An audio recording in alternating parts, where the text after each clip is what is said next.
श्री हरिशरणम्। ओम नमो भगवते वासुदेवाय। ओम नमो भगवते वासुदेवाय।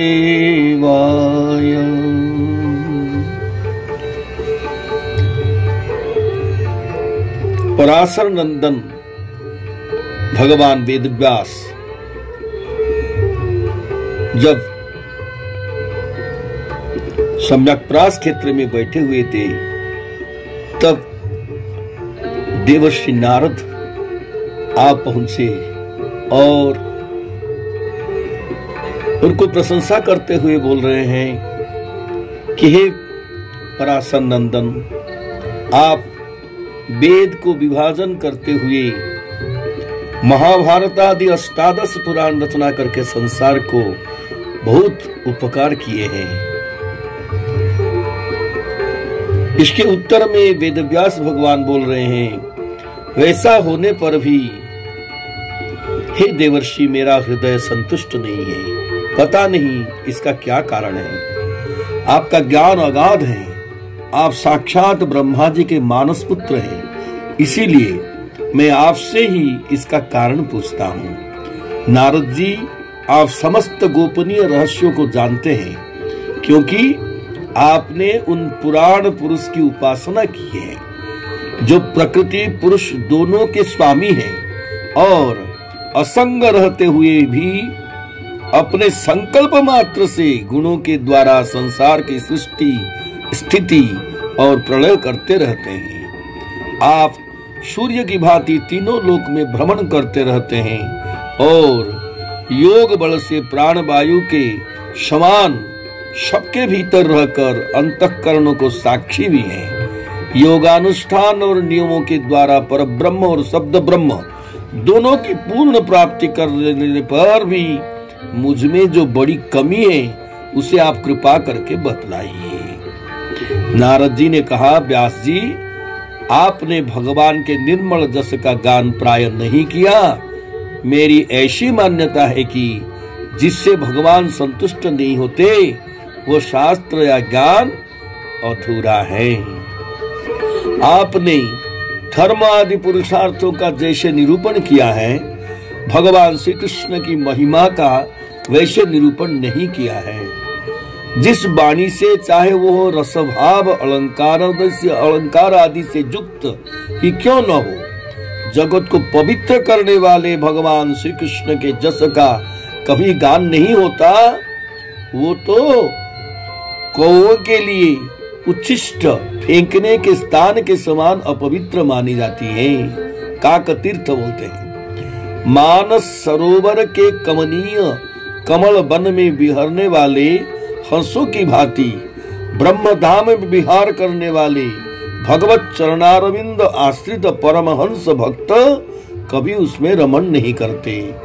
इसके विपरीत, जिसमें सुंदर रचना भी नहीं है और जो दूषित शब्दों से युक्त भी है, परंतु जिसका प्रत्येक श्लोक भगवान के सुजस सूचक नामों से युक्त है, वह वाणी लोगों के सारे पापों का नाश कर देती है।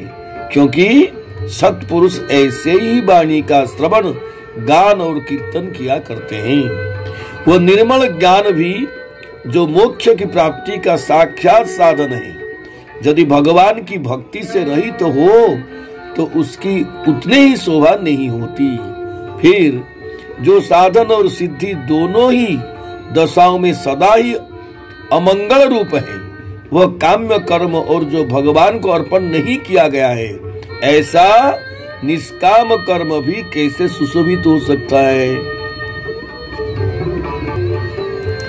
महाभाग व्यास जी, आपकी दृष्टि अमोघ है, आपकी कीर्ति पवित्र है, आप सत्यपरायण एवं दृढ़व्रत हैं। इसीलिए अब आप संपूर्ण जीवों को बंधन से मुक्त करने के लिए समाधि के द्वारा अचिंत्य शक्ति भगवान के लीलाओं का स्मरण कीजिए। जो मनुष्य भगवान की लीला के अतिरिक्त और कुछ कहने की इच्छा करता है, वह इस इच्छा से ही निर्मित अनेक नाम और रूपों के चक्कर में पड़ जाता है। उसकी बुद्धि भेदभाव से भर जाती है, जैसे हवा के झंकरों से डगमगाती हुई डोंगी की कहीं भी ठहरने की ठौर नहीं मिलता, वैसे ही उसकी चंचल बुद्धि कभी भी स्थिर नहीं हो पाती। संसारी लोग स्वभाव से ही विषयों में फंसे हुए हैं। धर्म के नाम पर अपने उन्हें निंदित सकाम कर्म करने की भी आज्ञा दे दी है।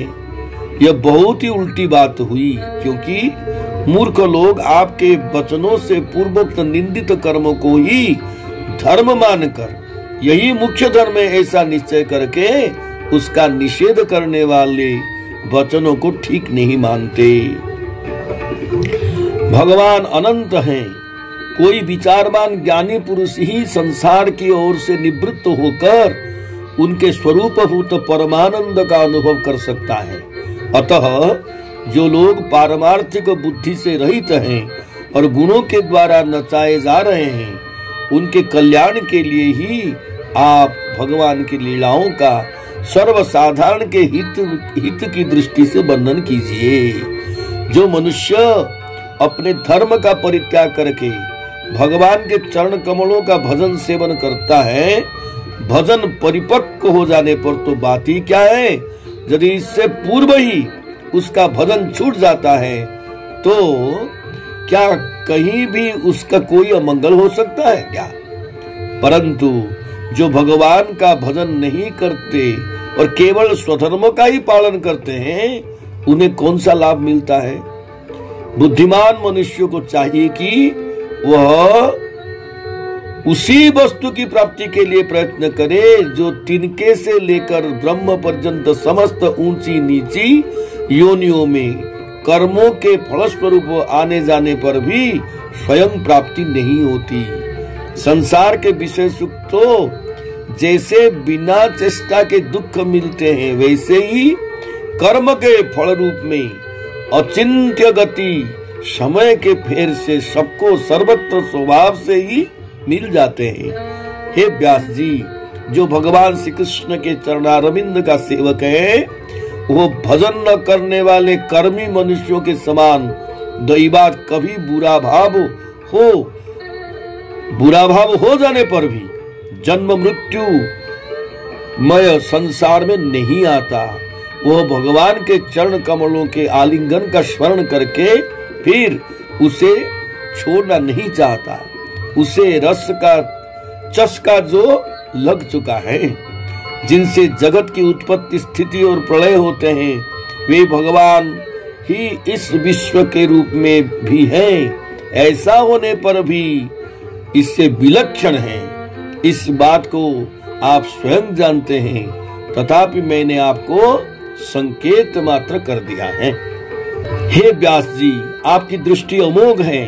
आप इस बात को जानिए कि आप पुरुषोत्तम भगवान के कलावतार हैं। आपने अजन्मा होकर भी जगत के कल्याण के लिए जन्म ग्रहण किया है। इसीलिए आप विशेष रूप से भगवान की लीलाओं का कीर्तन कीजिएगा। विद्वानों ने इस बात का निरूपण किया है कि मनुष्य की तपस्या, वेदाध्ययन, यज्ञानुष्ठान, स्वाध्याय, ज्ञान और दान का एकमात्र प्रयोजन यही है कि पुण्य कीर्ति श्री कृष्ण के गुणों और लीलाओं का वर्णन किया जाए।